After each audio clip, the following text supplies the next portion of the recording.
Okay, चलिए तो start करते हैं फिर आज की क्लास। सो हेलो एवरीवन, सबसे पहले सभी स्टूडेंट्स को गुड इवनिंग। और जैसा कि आपको पता है, हमारा थर्ड चैप्टर जिसका नाम है दो चर वाले रैखिक समीकरण युग्म, ठीक है, इसको हम लोग पढ़ रहे थे। अच्छा, ये पंकज लूखड़ नाम से स्टूडेंट, अपना नाम लिखो चैट बॉक्स में और सारा नंबर लिखो, क्योंकि मैं आपको पहली बार क्लास में देख रहा हूँ, मुझे चेक करना है। अपना नाम लिखो जल्दी से, पंकज लूखड़ नाम से स्टूडेंट है, और अपना सारा नंबर जल्दी। तो स्टार्ट करते हैं फिर। तो इसमें हमने लास्ट क्लास में जो पढ़ा था, क्या पढ़ा था भाई लास्ट क्लास में हमने, याद है आप लोगों को? लास्ट क्लास में हमने क्या पढ़ा था? क्या पढ़ा था लास्ट क्लास में? लास्ट क्लास में हमने A1 A2 B1 B2 C1 C2 इन सब के, हाँ पंकज अपना सारा नंबर और जरूर लिख दो एक बार। इन सब के हमने मान निकाले थे, ठीक है। A1 A2 B1 B2 C1 C2 इन सब के हमने क्या निकाले थे? मान निकाले थे। जैसे मेरे पास कोई दो चर वाले रैखिक समीकरण का युग्म है, A1x plus B1y plus C1 बराबर 0। दूसरा है A2x plus B2y plus C2 बराबर 0। तो मैंने आपको लास्ट क्लास में ये बताया था कि A1 और A2 क्या होते हैं? जो x के गुणांक है, ठीक है। ओके पंकज, A1 और A2 क्या होते हैं? जो x के गुणांक है। B1 और B2 क्या होते हैं? जो y के गुणांक है। C1 और C2 क्या होते हैं? जो अचर है, ठीक है। ये हमारा क्या है? व्यापक रूप। ये जो युग्म होता है हमारा दो चर वाली रैखिक समीकरण का जो युग्म है, उसका व्यापक रूप ये है, ठीक है। उसका व्यापक रूप क्या है? ये है व्यापक रूप। पहले आपकी समीकरण किस रूप में लिखी होनी चाहिए? व्यापक रूप में। उसके बाद आप A1 A2 B1 B2 C1 C2 आसानी से निकाल सकते हो। ये हमने लास्ट क्लास में पढ़ा था।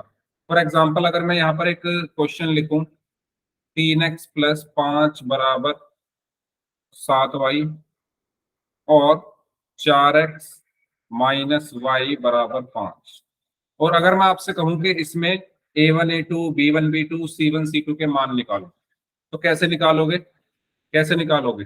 निकाल के बताओ। इसमें आपको क्या निकालना है?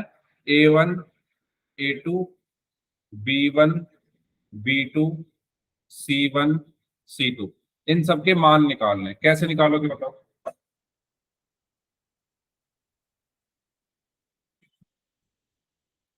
कैसे निकालोगे?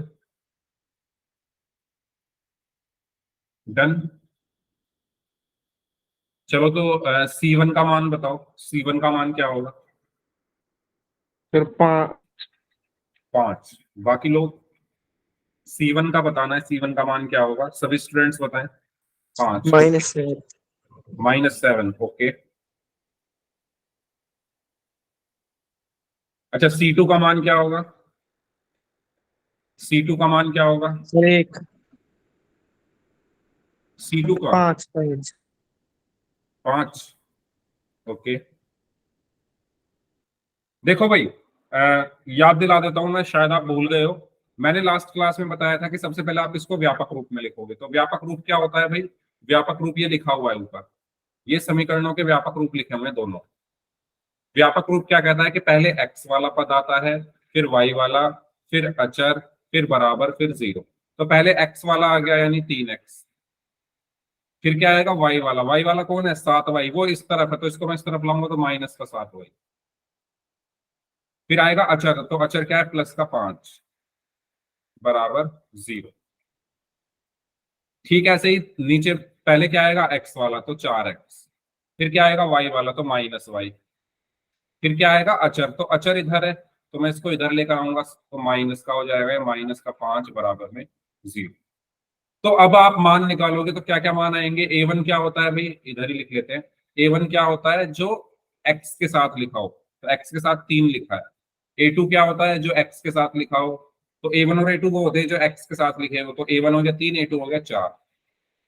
B1 और B2 क्या होते हैं? जो y के साथ लिखे हो। y के साथ क्या क्या लिखा हुआ है? -7 और -1, तो -7 और -1। C1 और C2 क्या होते हैं? जो अचर हो। तो C1 क्या होगा? +5 और C2 क्या होगा? -5। ये हमने लास्ट क्लास में पढ़ा था। बताओ ये क्लियर हुआ सभी को? मैंने रिवाइज करा दिया एक क्वेश्चन की हेल्प से। अगर किसी को इसमें कोई डाउट है तो आप पूछ सकते हैं माइक ऑन करके। इसकी जरूरत आज हमें पड़ेगी जब हम संगत और असंगत युग्म निकालेंगे, क्योंकि आज का जो टॉपिक है उसको पढ़ने के लिए हमें ये सब निकालना आना चाहिए। तो अगर किसी को कोई डाउट है तो पूछ लो। ठीक है, डन यहां तक? अगर सभी को क्लियर है तो चैट बॉक्स में यस टाइप कर दीजिए। अगर सभी को यहां तक क्लियर है तो चैट बॉक्स में यस टाइप कर दीजिए। ओके, तो अब हम बात करते हैं संगत और असंगत रैखिक समीकरण युग्म क्या होते हैं। तो देखो, तीन कंडीशन होती है। अगर आपके पास कोई रैखिक समीकरण का युग है a1x plus b1y plus c1 बराबर 0, a2x plus b2y plus c2 बराबर 0। ठीक है, मान लो आपके पास एक युग्म है दो चर वाले रैखिक समीकरण। आप इसमें क्या निकालोगे? a1 और a2 निकालोगे और उनका अनुपात करोगे a1 अपॉन a2, और आपने निकाला b1 अपॉन b2। अगर वो बराबर नहीं है, अगर वो बराबर नहीं है, तो इस केस में जो ग्राफ बनेगा इनका वो कैसा बनेगा? प्रतिच्छेदी रेखा। ग्राफ कैसा होगा? प्रतिच्छेदी रेखा। हल कितने होंगे? एक हल होगा। और समीकरण का युग्म क्या होगा? संगत युग्म होगा। याद आया कुछ? जब हमने ग्राफ पढ़े थे, याद करो, हम ग्राफ बनाकर देखते थे, है ना? ग्राफ बनाकर हमें पता चलता था कि प्रतिच्छेदी है, संगत है, एक हल है। लेकिन यहां पर कैसे पता कर सकते हो आप? आपने a1 और a2 को का अनुपात निकाला, b1 और b2 का अनुपात निकाला। अगर वो बराबर नहीं आ रहा है तो मतलब क्या है उसका? कि इन समीकरणों का जो ग्राफ होगा, इन समीकरणों का, इन दोनों समीकरणों का जो ग्राफ होगा वो कैसा होगा? प्रतिच्छेदी रेखा। इन दोनों समीकरणों के कितने हल होंगे? एक हल होंगे। इन दोनों समीकरणों का युग्म क्या होगा? संगत युग्म होगा। क्या आपको ये बात क्लियर हुई? ठीक है, क्लियर हुई ये बात सभी को? अगर आपके पास कोई दो समीकरणें दी हुई हैं, a1x plus b1y plus c1 बराबर 0 और a2x plus b2y plus c2 बराबर 0, आपने a1 अपॉन a2 निकाला, a1 और a2 का अनुपात निकाला, आपने b1 और b2 का अनुपात निकाला। अगर वो बराबर नहीं आ रहे हैं तो इन दोनों समीकरणों का ग्राफ कैसा होगा? प्रतिच्छेदी रेखा। इन दोनों समीकरणों के कितने हल होंगे? एक हल। इन दोनों समीकरणों का युग्म कैसा होगा? संगत। ठीक है, पहला पॉइंट। दूसरा पॉइंट, अगर मान लो बराबर आ जाए, a1 अपॉन a2 बराबर आ गया मान लो b1 अपॉन b2 के, लेकिन बराबर नहीं आया c1 अपॉन c2। ठीक है, आपने a1 और a2 का अनुपात निकाला, आपने b1 और b2 का अनुपात निकाला, वो बराबर आ गए। फिर आपने c1 और c2 का अनुपात निकाला लेकिन वो इसके बराबर नहीं आया। तो इस केस में ग्राफ कैसा होता है? समांतर रेखा। इस केस में दोनों समीकरणों का ग्राफ क्या होगा? समांतर रेखा। और जब समांतर रेखा ग्राफ होता है तो कितने हल होते हैं? कितने हल होते हैं समांतर रेखा अगर ग्राफ बने तो? कोई हल नहीं। कोई हल नहीं। Very good. क्यों? क्योंकि ये ग्राफ काटते नहीं है। कोई हल नहीं, कोई हल नहीं। और इसको हम संगत बोलेंगे या असंगत युग्म बोलेंगे? इसको हम कौन सा युग्म बोलेंगे समीकरणों का? असंगत युग्म बोलेंगे। ठीक है, इसको हम समीकरणों का असंगत युग्म बोलेंगे। ठीक है, अब तीसरी कंडीशन क्या हो सकती है? कि मान लो तीनों ही बराबर आ जाएं। मान लो तीनों ही बराबर आ जाएं। जैसे आपने a1 और a2 का अनुपात निकाला, आपने b1 और b2 का अनुपात निकाला, आपने c1 और c2 का अनुपात निकाला, और ये तीनों बराबर आ गए। ये तीनों बराबर आ गए तो उस केस में हमारा ग्राफ कैसा होता है? समपाती। उस केस में हमारा ग्राफ कैसा होता है? समपाती। ठीक है, ग्राफ अगर हमारा समपाती है तो कितने हल होंगे? अगर अनेक ग्राफ हल। अनेक हल। वेरी गुड, अनेक हल। ठीक है, और अगर अनेक हल हैं तो बताइए संगत युग्म होगा या असंगत युग्म होगा? संगत युग। संगत युग्म। तो ये सब हम पढ़ चुके हैं, बस आपको मैंने क्या यहाँ पर नई चीज क्या बताई है, ये तीन कंडीशन। अगर दोनों बराबर नहीं आए तो संगत युग्म, अगर दोनों बराबर आ गए लेकिन तीसरे वाला बराबर नहीं आया तो असंगत युग्म, और अगर तीनों बराबर आ गए तो भी संगत युग्म। तो ये आप सबको पता होना चाहिए। इसमें किसी को कुछ पूछना है तो पूछ लीजिए, इसमें अगर किसी को कुछ भी पूछना है तो पूछ लीजिए, यहाँ तक कोई डाउट हो तो बताइए। अगर सभी को यहाँ तक क्लियर है तो चैट बॉक्स में यस टाइप कर दीजिए, कोई डाउट है तो माइक ऑन करके पूछ लीजिए।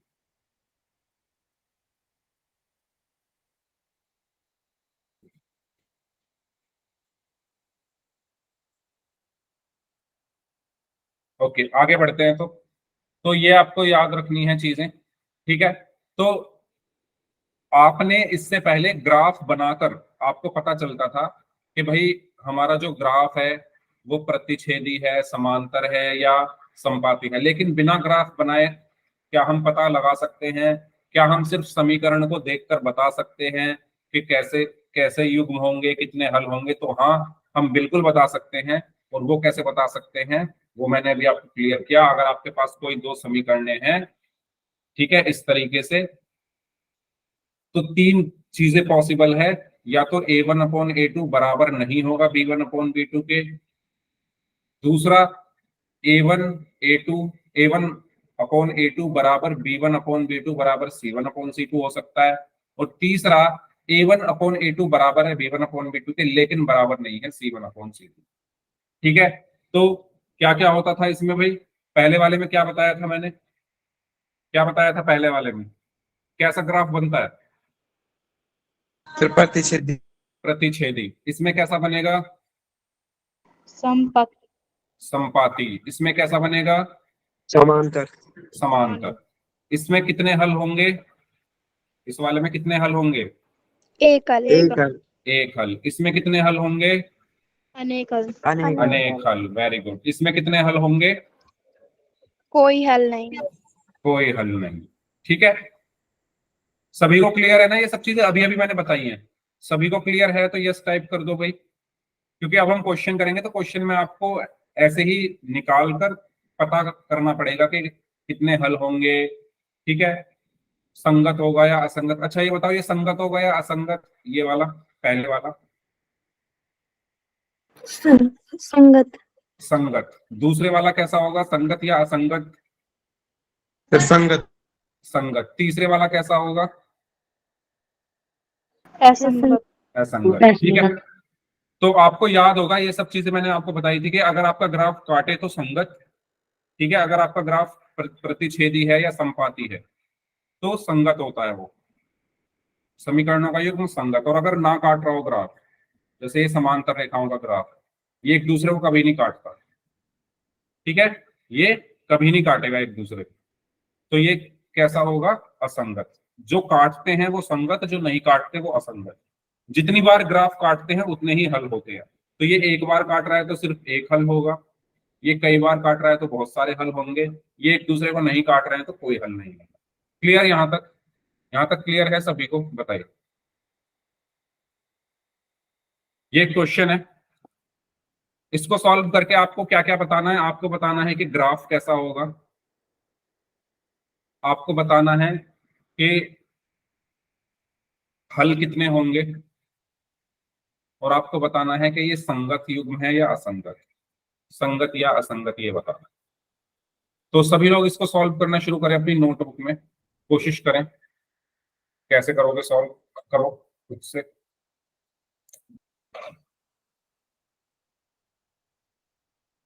हम्म,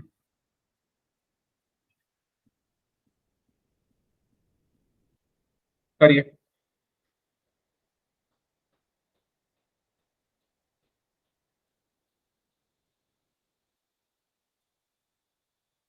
सर ये प्रतिच्छेदी है। प्रतिच्छेदी है, ओके।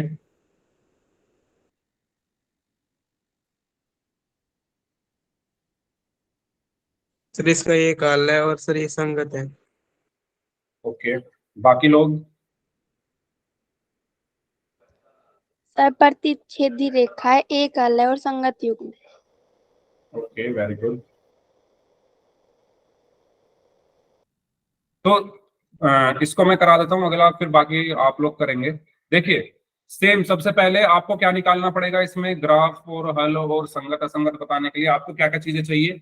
आपको चाहिए A1 A2, ठीक है, A1 चाहिए आपको, आपको A2 चाहिए, आपको B1 चाहिए, आपको B2 चाहिए, आपको C1 चाहिए और आपको C2 चाहिए।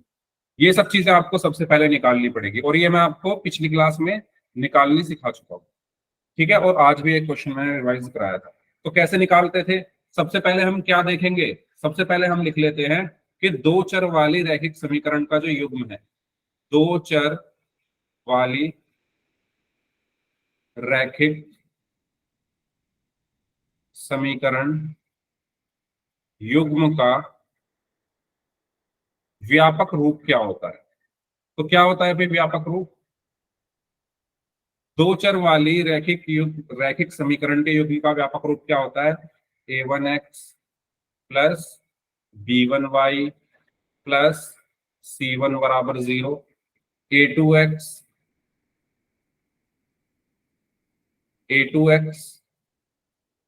प्लस B2y प्लस C2 बराबर 0, ठीक है, यही होता है। अब हम क्या करेंगे, तुलना करेंगे कि क्या ये हमारी समीकरणें व्यापक रूप में लिखी हुई है। सबसे पहला काम आपको यही करना है, क्वेश्चन को सॉल्व करने से पहले सबसे पहली चीज आपको क्या देखनी है कि क्या आपका जो क्वेश्चन है, आपके जो क्वेश्चन में युग्म दिया हुआ है समीकरणों का, क्या वो व्यापक रूप में है या नहीं। तो व्यापक रूप क्या कहता है कि पहले एक्स वाला पद आएगा, एक्स वाली टर्म आएगी, तो पहले एक्स वाला ही आ रहा है। पहली समीकरण को देखो सिर्फ, ठीक है, पहले वाले समीकरण को देखते हैं। मैं यहाँ लिख देता हूं, इसको मैं फर्स्ट बोल देता हूँ, इसको मैं सेकंड बोल देता हूँ। तो पहले मैं फर्स्ट वाली को चेक कर रहा हूँ, क्या ये व्यापक रूप में है। तो व्यापक रूप क्या कहता है कि भाई पहले एक्स वाला पद आना चाहिए, तो एक्स वाला ही आ रहा है। फिर कह रहा है कि वाई वाला आना चाहिए, तो वाई वाला ही आ रहा है। फिर अचर आना चाहिए, तो अचर ही आ रहा है। फिर बराबर, तो बराबर ही आ रहा है। फिर जीरो, तो जीरो ही आ रहा है। तो यानी पहली वाली समीकरण व्यापक रूप में है। दूसरी वाली को भी चेक करो, पहले एक्स वाला आना चाहिए, तो पहले एक्स वाला ही आ रहा है। फिर वाई वाला आना चाहिए, तो वाई वाला आ रहा है। फिर अचर आना चाहिए, तो अचर ही आ रहा है। फिर बराबर आना चाहिए, तो बराबर ही आ रहा है। फिर जीरो आना चाहिए, तो जीरो ही आ रहा है। मतलब ये दोनों समीकरणें हमारी व्यापक रूप में लिखी हुई हैं, है ना। ये बात आप सभी लोग मान रहे हो कि दोनों समीकरणें व्यापक रूप में लिखी हुई हैं। जल्दी से बताओ, अगर ये दोनों समीकरणें व्यापक रूप में लिखी हुई हैं तो यस टाइप करो चैट बॉक्स में जल्दी से, सभी लोग। सभी का रिस्पॉन्स चाहिए मुझे, फिर मैं पोल में क्वेश्चन दूंगा, फिर आप गलत करेंगे। इससे अच्छा आप अभी अपने डाउट्स क्लियर कर लो। सभी को क्लियर है, ठीक है। अब हम निकालेंगे A1 A2 B1 B2 C1 C2 क्या होते हैं। तो A1 A2 कौन है, A1 A2 वो है जो एक्स के साथ लिखे हुए हैं। तो एक्स के साथ वालों को ही देख लेते हैं हम। तो ऊपर वाली पहली समीकरण, तो इसलिए A1 बोल दूंगा मैं इसको। तो A1 कितना होगा, एक्स के साथ जो लिखा हुआ है 2। A2 कितना होगा, क्योंकि दूसरी समीकरण ये है, तो दूसरी समीकरण में एक्स के साथ क्या लिखा हुआ है 4, तो A2 हो गया 4। B1 क्या होगा, यानी पहली वाली समीकरण में B1 क्या होते हैं, B1 क्या होता है जो y के साथ लिखा है। तो पहली वाली समीकरण में y के साथ क्या लिखा हुआ है 4, तो B1 कितना हो गया 4। B1 कितना हो गया 4। B2 क्या होता है, B2 क्या होता है, दूसरी वाली समीकरण में जो y के साथ लिखा है, तो y के साथ क्या लिखा हुआ है 3, तो B2 कितना हो गया 3। C1, C1 क्या होगा बताओ, C1 कितना होगा, C1 और C2 बता दो जल्दी से कितना कितना होगा। चैट बॉक्स में लिखो C1 कितना होगा और C2 कितना होगा।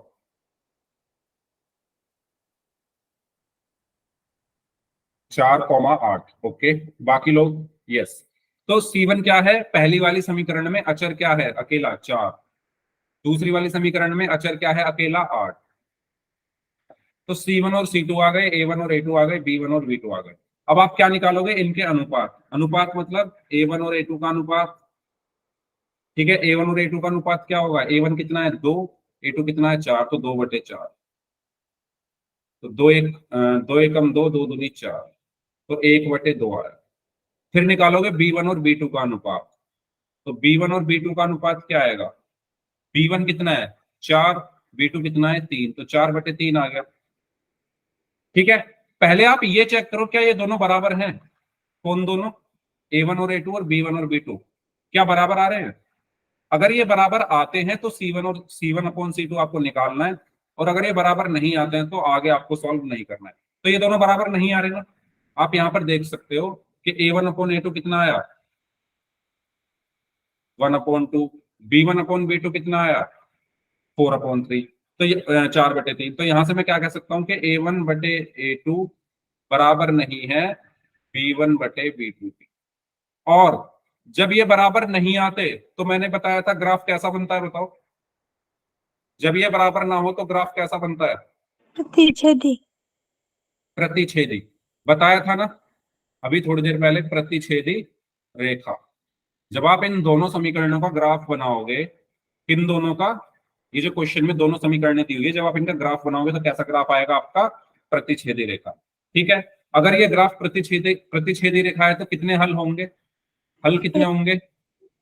केवल एक हल होगा, या मैं कह सकता हूं अद्वितीय हल होगा, यूनिक हल होगा, या अद्वितीय हल। यस और नो, बताइए। ये चीज क्लियर? ये चीज क्लियर सभी को? ग्राफ कैसा होगा? प्रतिच्छेदी रेखा। क्यों होगा? क्योंकि भाई इस कंडीशन में ग्राफ प्रतिच्छेदी रेखा ही बनता है। हल कितने होंगे? केवल एक हल होगा। क्यों होगा केवल एक हल? क्योंकि जब प्रतिच्छेदी रेखा ग्राफ बनता है तो वो केवल एक बिंदु पर काटेगा। प्रतिच्छेदी मतलब क्या होता है कि भाई जो एक बिंदु पर काटे ग्राफ, और अगर ये ग्राफ सिर्फ एक बिंदु पर काट रहा है तो हल भी कितने होंगे? एक ही होगा। ये सब मैं आपको पहले पढ़ा चुका हूं कि भाई अगर जितने बिंदुओं पर ग्राफ एक दूसरे को काटते हैं उतने ही हल होते हैं। तो प्रतिच्छेदी रेखा का ग्राफ केवल एक बिंदु पर काटेगा, भाई नाम में ही पता चल रहा है प्रतिच्छेदी, यानी एक बिंदु पर काटने वाला, तो केवल एक हल होगा। ठीक है, और संगत होगा या असंगत? ये समीकरणों का जो युग्म है, ये जो समीकरणों का युग्म है, ये संगत युग्म है या असंगत युग्म है? संगत युग्म। संगत युग्म। क्यों? क्योंकि मैंने आपको बताया था कि जब भी ग्राफ काटे, जब भी ग्राफ काटे तो समीकरणों का युग्म क्या होता है? संगत युग्म। जब भी ग्राफ काटे तो समीकरणों का युग्म क्या होता है? संगत युग्म। और अगर ग्राफ नहीं काट रहा है तो कैसा युग्म होगा? असंगत युग्म। बताइए, ये क्वेश्चन क्लियर हुआ सभी को? किसी को ये डाउट तो नहीं है कि सर आपने C1/C2 क्यों नहीं निकाला? इसलिए नहीं निकाला क्योंकि मेरा काम यहीं पर हो गया ना, A1A2 B1B2 बराबर नहीं आए। अगर मान लो ये बराबर आ जाते तो फिर मैं C1/C2 निकालता। ठीक है, यहां तक क्लियर सभी को? कोई डाउट इस पे? देख लो इस सॉल्यूशन को, अगर कोई डाउट है तो बता दो। इस सॉल्यूशन को देख लीजिए, अगर कोई डाउट है तो बताइए। बताइए सब स्टूडेंट्स, क्लियर सभी को यहां तक? कुछ नहीं है। A1A2 B1B2 C1C2 आपने लास्ट क्लास में निकालना सीखा था। उस आज हमने बस अलग चीज क्या की है, बस अनुपात निकाले हैं इनके, और उन अनुपातों के आधार पर हाँ मैं भी रिपीट करता हूँ, उन अनुपातों के आधार पर आपने ये डिसाइड किया कि ग्राफ कैसा होगा, हल कितने होंगे और युग्म कैसा। ठीक है, मैं रिपीट कर रहा हूँ। देखो, सबसे पहले आपको क्वेश्चन दिया हुआ है ये 2x + 4y + 4 = 0, 4x + 3y + 8 = 0। ये दो समीकरणें दी हुई है, युग्म दिया हुआ है। आपको ये बताना है कि इस युग्म का ग्राफ कैसा होगा, इस युग्म के हल कितने होंगे, और इस युग्म, ये जो समीकरणों का युग्म है ये संगत होगा या असंगत होगा।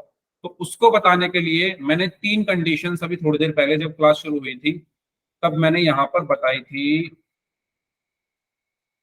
ये वाली मैंने बताया था कि अगर आपको दो समीकरणें दी हुई है, अगर A1/A2 बराबर नहीं है B1/B2 के तो ये सब चीजें होंगी। अगर A1/A2 बराबर है B1/B2 के लेकिन बराबर नहीं है C1/C2 के तो ये सब चीजें होंगी। अगर A1/A2 बराबर है B1/B2 के बराबर है C1/C2 के तो ये सब चीजें होंगी। इसका स्क्रीनशॉट आप ले सकते हो। ठीक है, ये 3 चीजें मैंने आपको बताई। तो आपको अपने क्वेश्चन में क्या निकालना पड़ेगा, ये चीजें निकाल कर देखनी पड़ेंगी। ठीक है, A1/A2 B1/B2 और C1/C2। इसके आधार पर आप बताओगे कि भाई ग्राफ कैसा होगा, हल कितने होंगे और युग्म कैसा होगा। तो मैंने वही किया। इसका स्क्रीनशॉट ले रखा है ना सभी ने? एक बार स्क्रीनशॉट ले लो इसका। सभी लोग एक बार स्क्रीनशॉट ले लो इसका। ठीक है, ठीक है। तो इसी के आधार पर मैंने क्या निकाला अपने क्वेश्चन में, जैसे मेरा क्वेश्चन यहां पर था, मैंने सबसे पहले ये देखा क्या ये व्यापक रूप में लिखे हुए हैं।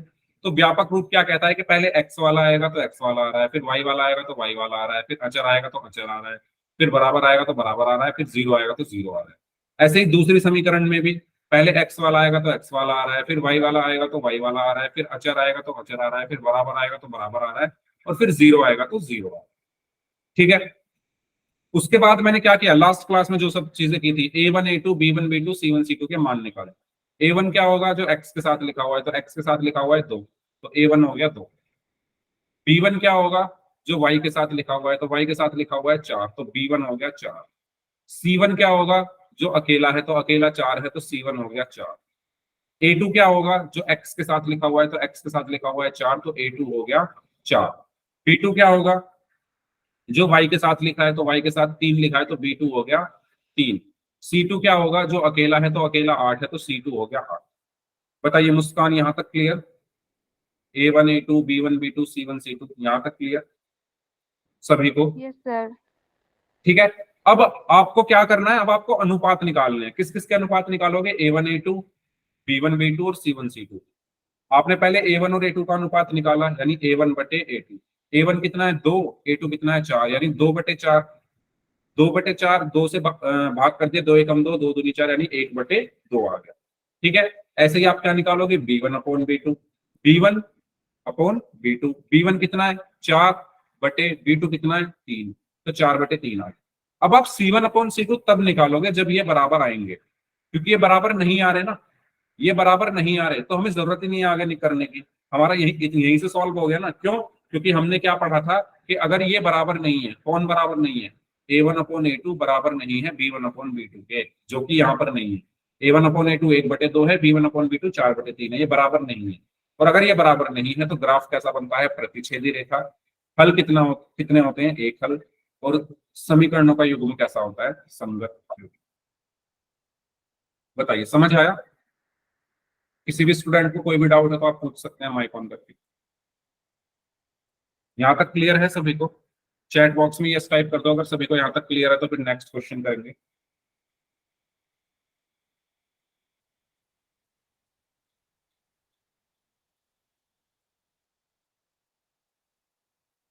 ठीक है।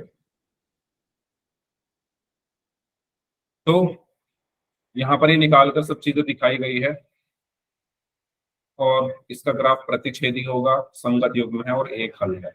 चलिए ये क्वेश्चन है, इसको सॉल्व करें सभी स्टूडेंट्स।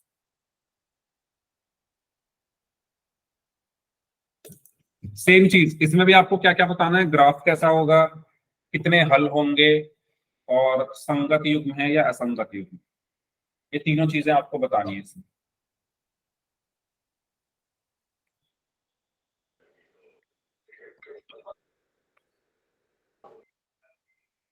पढ़िए सभी सममिति लोग। रेखा, अनेक हल और संगत युग्म। ओके, कैसे किया सॉल्व? अगर कोई स्टूडेंट एक्सप्लेन करना चाहे तो वो भी कर सकते हैं।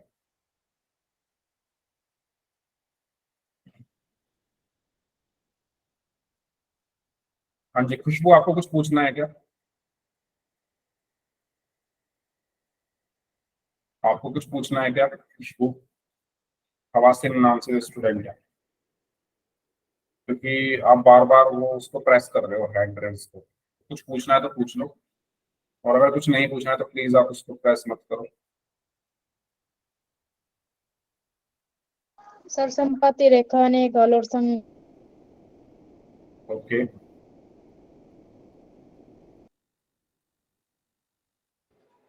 सर एक्सप्लेन भी करना है ये। सर ये आप संपत्ति चाहो है। तो कर सकते हो, आप चाहो तो कर सकते हो। सर ये संपत्ति है। संपाति है, ओके, वेरी गुड।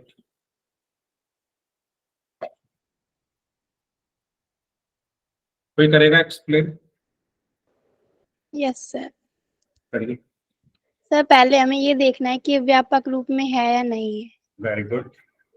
अगर ये व्यापक रूप में है तो इसे सोल्व कर लेना है, अगर नहीं है तो इसे व्यापक रूप में लिखना है। वेरी पहले गुड। देखते हैं कि a1 x के साथ है, b1 y के साथ है और अचर होना चाहिए आखिरी में। हम्म और ऐसे ही सेकंड इक्वेशन को हम देखते हैं हम्म और फिर इसको a1 upon a2 is equal to b1 upon b2 is equal to c1 upon c2 के रूप में लिख लेते हैं। हम्म फिर इसको सोल्व करते हैं 2/4 इजकल टू 1/2, हम्म 8/16 1/2, हम्म 4/8 1/2। तो ये संपाती हो जाएगी। Very good. Excellent excellent. बहुत अच्छा, बहुत अच्छे से आपने समझाई ये चीज। Very good. तो सबसे पहला स्टेप हम ये चेक करेंगे क्या ये दी हुई समीकरणें व्यापक रूप में है या नहीं। तो व्यापक रूप कैसे चेक करते हैं, हम इनकी तुलना करेंगे।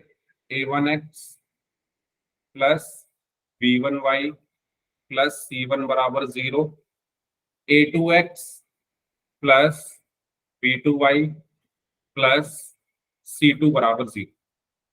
तो व्यापक रूप ये कहता है कि पहले x वाली टर्म आएगी तो पहले x वाली टर्म आ रही है, फिर y वाली टर्म आएगी तो y वाली आ रही है, फिर अचर आएगा तो अचर आ रहा है, फिर बराबर आएगा तो बराबर आ रहा है, फिर जीरो आएगा तो जीरो ही आ रहा है। तो यानी ये व्यापक रूप में है। ऐसे ही सेकंड वाली चेक करेंगे, पहले x वाली टर्म आएगी तो x वाली टर्म ही आ रही है, फिर y वाली टर्म आएगी तो y वाली टर्म ही आ रही है, फिर अचर आएगा तो अचर ही आ रहा है, फिर बराबर आएगा तो बराबर ही आ रहा है, फिर जीरो आएगा तो जीरो ही आ रहा है। यानी ये भी व्यापक रूप में है। यानी हमें यहां से ये चीज क्लियर है कि भाई ये व्यापक रूप में लिखी हुई है। हमें इनको मतलब अपनी तरफ से कुछ भी नहीं करना है इसमें।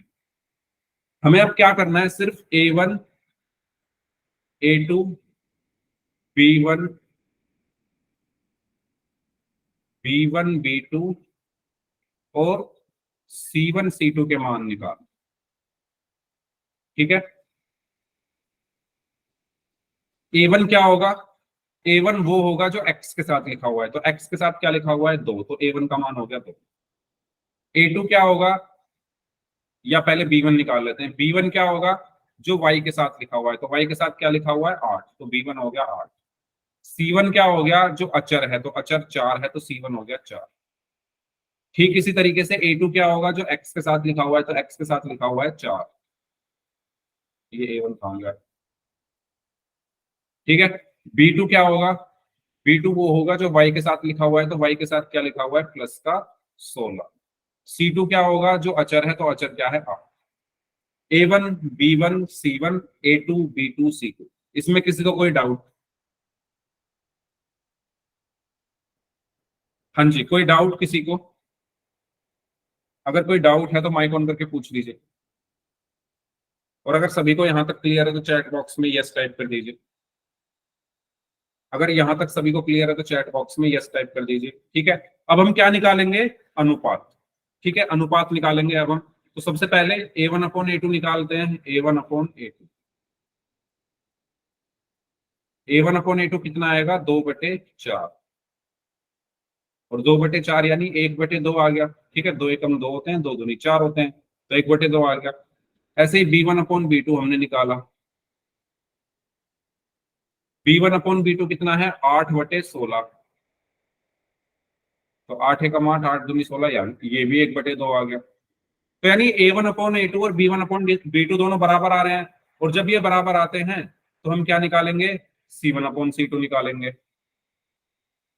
तो c1/c2 कितना आएगा, c1 कितना है 4, c2 कितना है 8, तो 4 एकम 4, 4 दूनी 8, यानी ये भी 1/2 आ गया। तीनों बराबर आ रहे हैं, तीनों बराबर आ रहे हैं, यस और नो बताइए। यानी आप यस यहां से सर। क्या कह सकते हो कि a1/a2 b1/b2 और c1/c2 तीनों क्या आ रहे हैं, एक दूसरे के बराबर है। क्योंकि a1/a2 भी 1/2 है, b1/b2 भी 1/2 है, और c1/c2 भी 1/2 है। और ये तीनों बराबर हैं, और अगर तीनों अनुपात बराबर हो तो हमारा ग्राफ कैसा होता है? संपाति। समपाती। ठीक है, अगर तीनों बराबर हो तो ग्राफ कैसा होगा? समपाती। और कितने हल होंगे? अनेक हल। अनेक हल होंगे। ठीक है, और संगत होगा या असंगत? युग्म कैसा होगा? संगत युग। संगत। संगत युग्म। भाई 2-3 बच्चे ही हैं क्लास में, बाकी लोग क्या कर रहे हैं? कोई कुछ बोल क्यों नहीं रहा है? संपाती मैंने बताया था कैसा होता है ग्राफ, इस तरीके का बनता है संपाती, एक के ऊपर दूसरा, दूसरी लाइन। तो देखो ये बहुत सारे बिंदुओं पर दोनों एक दूसरे को काट रही है, बहुत सारे बिंदुओं पर एक दूसरे को काट रहे हैं ये दोनों ग्राफ, तो इसके बहुत सारे हल हैं, और ये काट रहे हैं तो इसलिए संगत युग्म। ठीक है, क्लियर हुआ सभी को? यहाँ तक कोई डाउट है तो बताइए। यहाँ तक अगर किसी स्टूडेंट को कोई डाउट है तो बताइए। क्लास में 15 बच्चे हैं, 15 में से सिर्फ 3-4 बच्चे ही ऐसे हैं जो बोल रहे हैं, बाकी लोग चुपचाप बैठे हुए हैं। तो सभी लोग बोले भाई क्लास में, अगर मैं पूछ रहा हूँ तो। अच्छा, खुशबू, बार बार आप हैंड रेज, मैंने एक बार मना किया, आप फिर से वही काम कर रहे हो, प्लीज मत करो। लास्ट को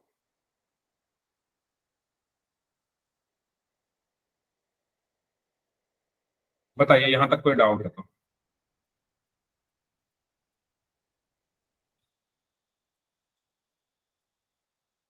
यहां तक क्लियर? नेक्स्ट क्वेश्चन करते हैं। चलिए, तो इसका युग्म, इस समीकरण का युग्म संगत है, संपाती ग्राफ है। चलिए इसको सॉल्व करें सभी स्टूडेंट्स, इसको सॉल्व करें।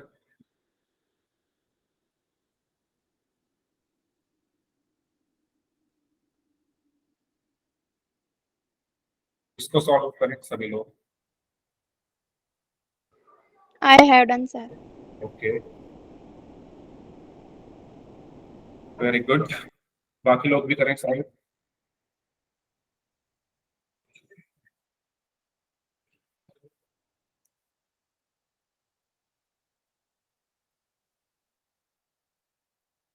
I have done, sir. Okay I have done, sir. Okay,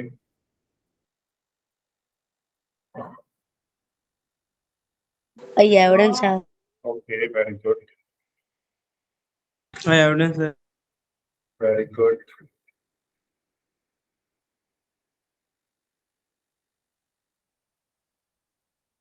तो जिन्होंने कर लिया है बताइए, कैसा ग्राफ बनेगा इसका?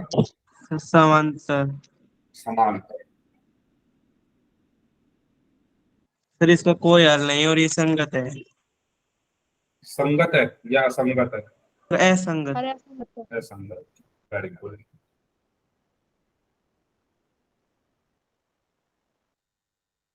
सभी लोग सॉल्व करें, इस बार मैं नोटबुक देखूंगा भाई। I have done. Okay, very good Divya.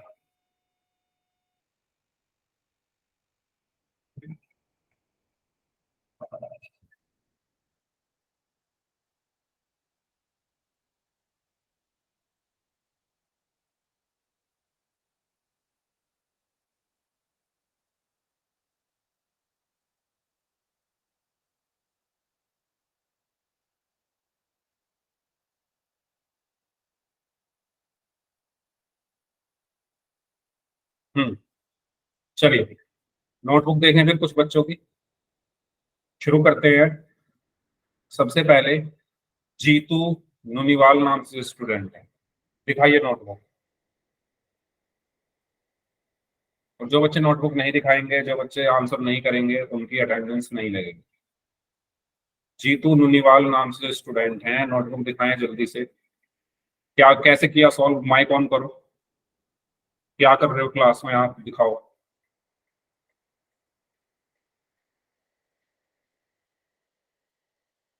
जल्दी।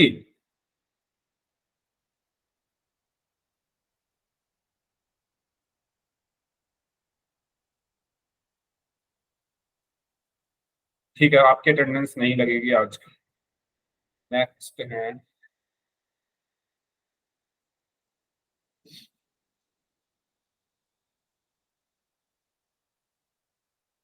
रोहित नाथ नाम से जो स्टूडेंट है, आप बताइए,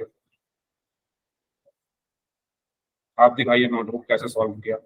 रोहित नाथ,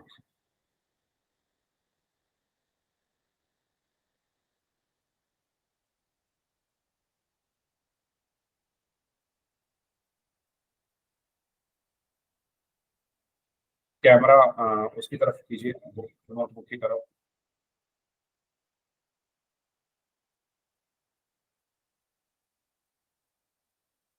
okay, very good, good. Next अपनी नोटबुक दिखाएंगे मुझे, जे के नाम से स्टूडेंट है, नोटबुक दिखाइए कैसे सॉल्व किया, क्या किया है नोटबुक में, दिखाओ।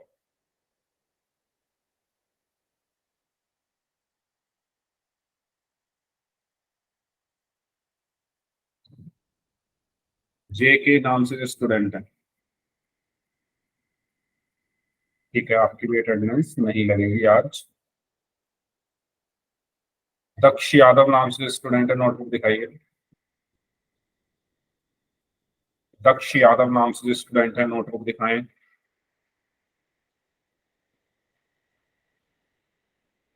तो किस किस बच्चे ने नहीं दिखाई है? एक तो दक्ष यादव है, जे के नाम से है, और जीतू।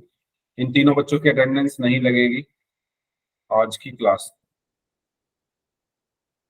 चलिए, तो इनके मैंने नाम नोट डाउन कर लेता हूं एक बार।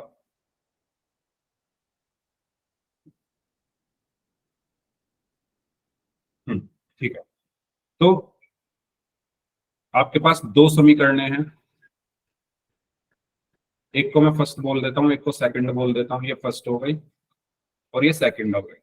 सबसे पहला काम हम क्या चेक करेंगे, क्या ये व्यापक रूप में लिखी हुई है? तो वो चेक करने के लिए हम व्यापक रूप लिख लेते हैं। क्या होता है?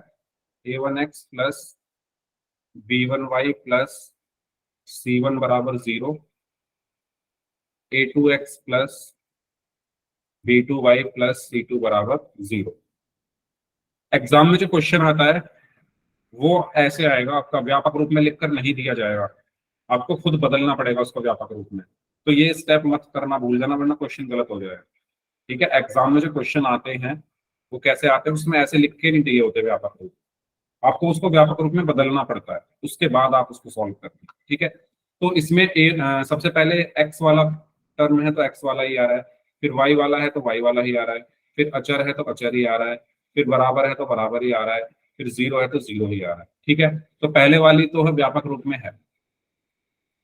दूसरे वाली देखो, पहले x तो x ही आ रहा है, फिर y तो y ही आ रहा है, फिर अचर तो अचर ही आ रहा है, फिर बराबर है तो बराबर ही आ रहा है, फिर जीरो है तो जीरो ही आ रहा है। ठीक है, तो ये भी हमारी व्यापक रूप में लिखी हुई है। अब हम क्या निकालेंगे यहाँ से? यहाँ से हम निकालेंगे a1 a2 के मान। तो a1 क्या होगा? a1 वो है जो x के साथ लिखा हुआ है, तो x के साथ क्या लिखा हुआ है? 2, तो a1 हो गया 2। a2 क्या है? a2 वो है जो x के साथ लिखा हुआ है, तो x के साथ क्या लिखा हुआ है? 4।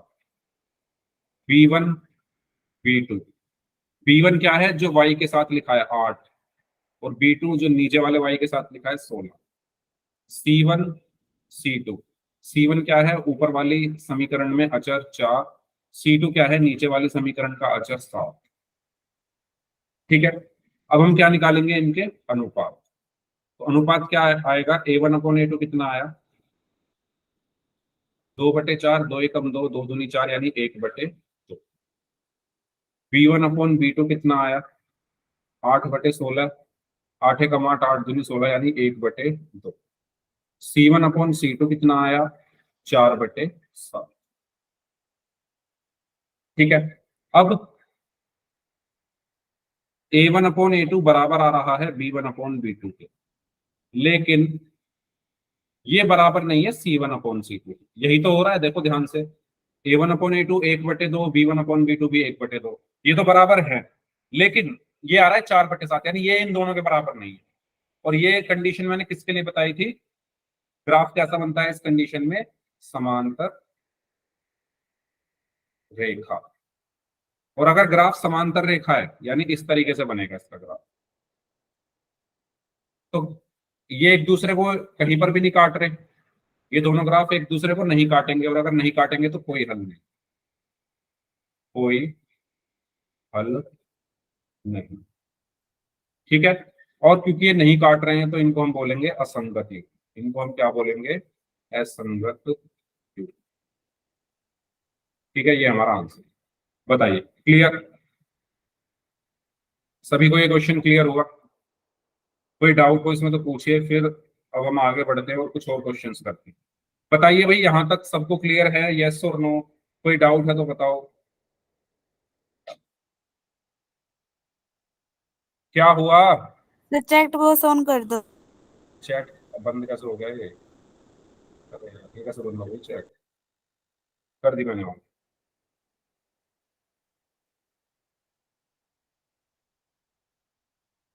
क्लियर? ठीक है, चलो।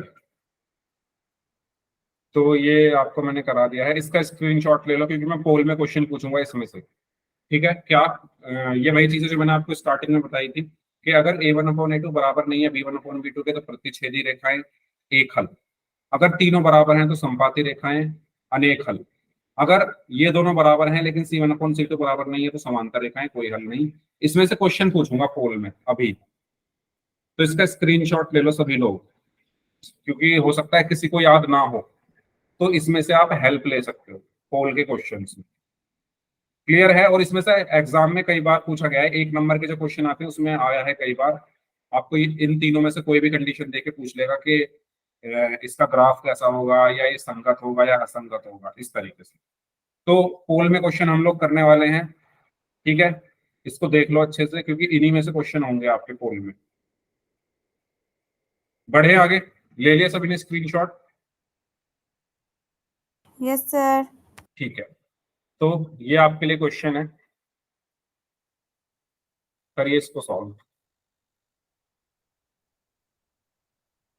मैंने पहले ही बता दिया था आपको कि मैं इसमें से पोल में क्वेश्चन पूछूंगा, तो उम्मीद करता हूँ सभी बच्चों ने स्क्रीनशॉट ले लिया होगा उसका।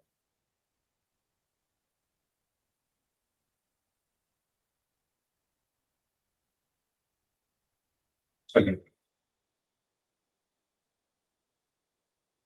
पोल मैंने आपको भेज दिया है, तो आप सभी स्टूडेंट्स पोल सेक्शन में जाकर इसका आंसर कर सकते हैं। आपसे कहा गया है कि अगर तीनों बराबर हैं तो इन चारों में से कौन सी चीज सही है। बेसिकली इसमें एविडेंस हल, सर। हाँ वेरी गुड, आपका आंसर सही है। बेसिकली इसमें हल पूछे गए हैं। ठीक है, तो इसमें कंफ्यूज मत होना, अद्वितीय का मतलब है एक हल। अद्वितीय का मतलब क्या है? एक हल। और अपरिमित का मतलब है अनेक हल। ठीक है, अपरिमित का मतलब क्या है? अनेक हल। अद्वितीय का मतलब है एक हल, बाकी कोई हल नहीं, ये आपको पता ही है। करिए सॉल्व। आई एविडेंस। ओके, 5 बच्चों का आंसर आ चुका है, 6 बच्चों का आंसर आ चुका है, सभी का आंसर सही है। Very good. I have answer. Okay,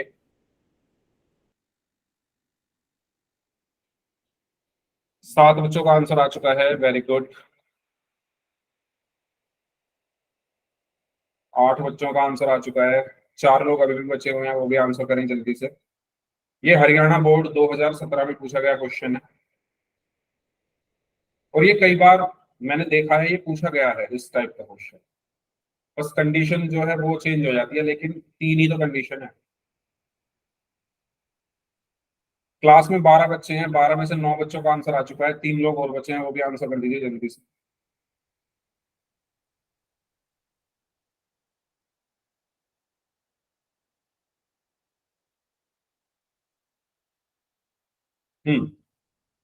last 30 seconds, 3 लोग और बचे हैं, जल्दी से आंसर कर दे भाई प्लीज। 2 लोग और बचे हैं।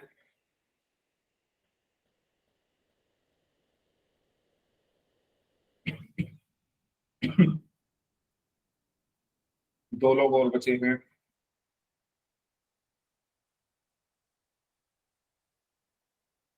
चलिए लास्ट 15 सेकेंड्स, 2 लोग और बचे हैं भाई, जल्दी से आंसर करते हैं। 12 में से 10 बच्चों का आंसर आ चुका है, उसमें से 9 बच्चों का आंसर सही है। Last 15 seconds.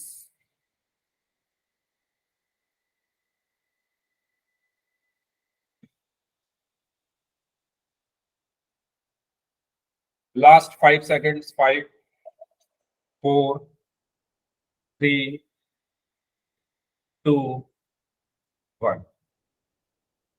ओके भाई, सभी बच्चे आंसर नहीं कर रहे हैं, तो पोल में जो आंसर नहीं कर रहे या नोटबुक नहीं दिखा रहे, वो मैंने लास्ट क्लास में बोला था, अटेंडेंस उनकी अब नहीं लग रही है। ठीक है, तो जब तीनों बराबर हो तो कैसा ग्राफ होता है? संपाती। और संपाती अगर है तो ये बहुत सारे बिंदुओं पर एक दूसरे को काटेगा, और अगर बहुत सारे बिंदुओं पर एक दूसरे को काट रहा है ग्राफ, तो बहुत सारे इसके हल होंगे, यानी अनेक हल होंगे, यानी अपरिमित हल होंगे।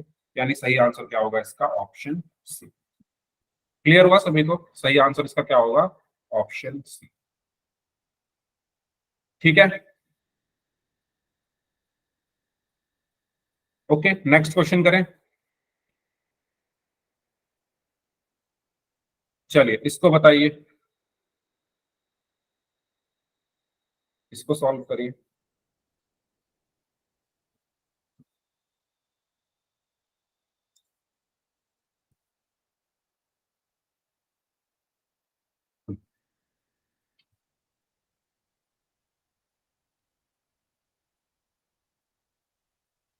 पोल मैंने आपको, हाँ पोल मैंने आपको भेज दिया है, तो आप सभी स्टूडेंट्स पोल सेक्शन में जाकर इसका आंसर कर सकते I evidence, sir. हैं। Okay I evidence sir. Okay, तो A1/A2 अगर बराबर नहीं है B1/B2 के, तो क्या होगा? तो अद्वितीय का मतलब है एक हल, अपरिमित का मतलब है अनेक हल, कोई हल नहीं का मतलब है कोई हल नहीं होगा, और इनमें से कोई नहीं मतलब कोई भी हमारा आंसर नहीं है। ठीक है, तो ये चार ऑप्शन है। ओके, 7 में से 6 बच्चों का आंसर सही है, 5 लोग अभी भी बचे हुए हैं।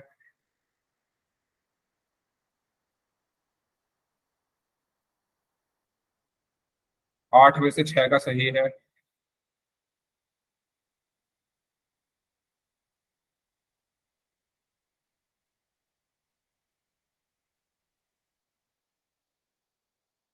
नौ में से 7 बच्चों का आंसर सही है।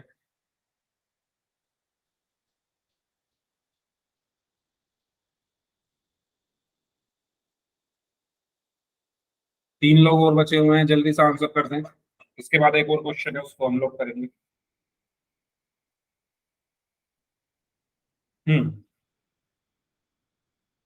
Last 15 seconds.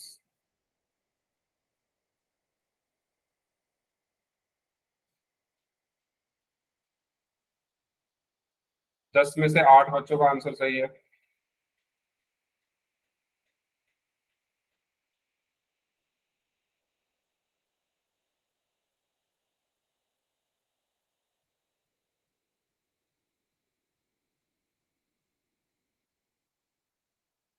चलिए लास्ट 5 सेकेंड्स। 5 4 3 2 1।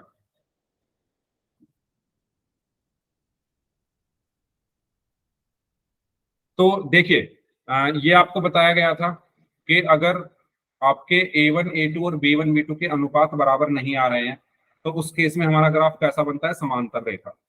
ठीक है, अगर A1/A2 बराबर नहीं है, सॉरी समांतर रेखा बोल रहे, अगर A1/A2 बराबर नहीं है B1/B2 के, तो ग्राफ कैसा बनता है? प्रतिच्छेदी रेखा। ठीक है, गलती से समांतर रेखा बोल दिया मैंने, प्रतिच्छेदी रेखा। तो अगर प्रतिच्छेदी रेखा है तो एक बिंदु पर काटेगा ग्राफ, और अगर ग्राफ एक बिंदु पर काट रहा है तो इसके कितने हल होंगे? सिर्फ एक ही हल होगा। यानी इसका सही आंसर क्या होगा? अद्वितीय हल, यानी एक हल, ऑप्शन ए। समझ आया सभी को? ये बताइए, इसमें कोई डाउट किसी को? इस क्वेश्चन में किसी को कोई डाउट? ठीक है, इस तरीके से हमें करना है। चलिए तो फिर इस क्लास को वहीं तक रखते हैं, इससे अगला क्वेश्चन हम नेक्स्ट क्लास में करेंगे। ओके, अब जिनके डाउट्स हैं वो लोग अपने अपने डाउट्स पूछ लीजिए, और बाकी लोग जा सकते हैं।